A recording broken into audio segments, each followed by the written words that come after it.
Welcome to Surveillance Report 103, where we're dedicated to keeping you private and secure with the latest news in the last week.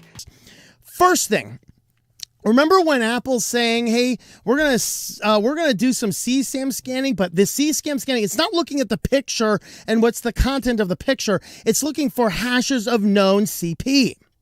All right, so that is really what is going on here. That is what Apple said, and that's what everybody said. This is no. This appeared to be either somebody at Google saw the actual photo or they have some form of AI that determined this photo appears to be an underage person's erectile parts. Google has refused to reinstate a man's account after it wrongly flagged medical images he took of his son's groin as child sexual abuse material, CSAM, the New York Times first reported.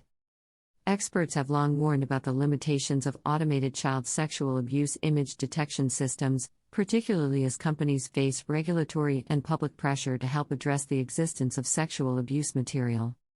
These companies have access to a tremendously invasive amount of data about people's lives.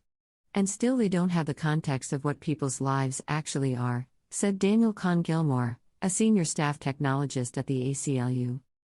Gilmore said it was a much more intrusive process that could still be an ineffective method of detecting some. Gilmore argued that technology wasn't the solution to this problem.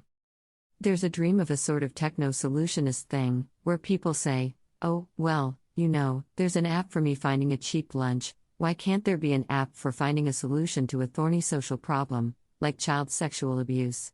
He said. Well, they might not be solvable by the same kinds of technology or skill set. A dad took photos of his naked toddler for the doctor. Google flagged him as a criminal. Google has an automated tool to detect abusive images of children, but the system can get it wrong and the consequences are serious. Now on this channel, I have discussed privacy concerns, whether we're talking about Apple, scanning the pictures on your device, or we're talking about Google, saving the voice recordings from my phone for over 10 years and transcribing them and saving them to my account where they're searchable without me consenting to it. There are a lot of concerns regarding privacy when it comes to some of the things that these tech giants do.